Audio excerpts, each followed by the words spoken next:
અદબ. આજે આપણે વાર્તા કહીએ. શેની વાર્તા? સસલું અને કાચબો. એક હતા સસલાભાઈ અને એક હતા કાચબાભાઈ. સસલાભાઈ કેવું દોડતા હતા? ઝડપી ઝડપી દોડતા હતા. કેવું દોડતા હતા? ઝડપી ઝડપી. અને કાચબાભાઈ કેવું ચાલે? ધીરે ધીરે ધીરે ધીરે.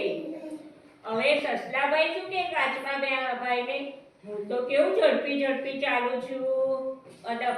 હું કેવું ઝડપી ઝડપી ચાલું છું અને તમે તો ધીરે ધીરે ચાલો છો.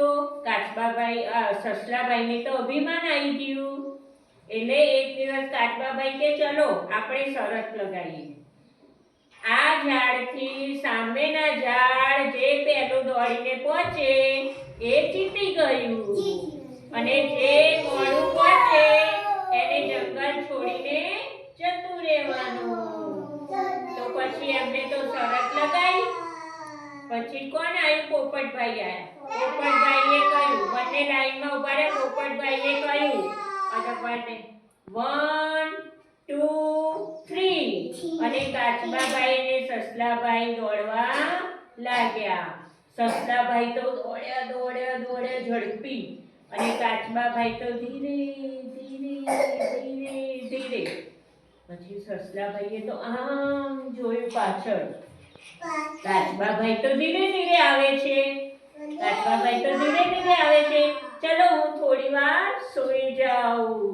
તો એ તો ઝાડ નીચે સૂઈ ગયા અને કાચબાભાઈ તો ધીરે ધીરે ધીરે ધીરે આગળ પહોંચી ગયા અને ઝાડ નીચે આવીને ઊભા રહ્યા. સસલાભાઈ તો ઉઠી ગયા અને જોયું, અરે કાચબાભાઈ. આમ જોયું ત્યાં તો કાચબાભાઈ તો ઝાડ નીચે પહોંચી ગયેલા અને કાચબાભાઈ જીતી ગયા અને સસલાભાઈ જંગલ છોડીને જતા રહ્યા. એટલે કોઈ દિવસ અભિમાન કરવાનું નહીં. આપણે ઝડપી દોડતા હોઈએ તો કોઈની મજાક ઉડાડવાની નહીં. સંપીને રહેવાનું.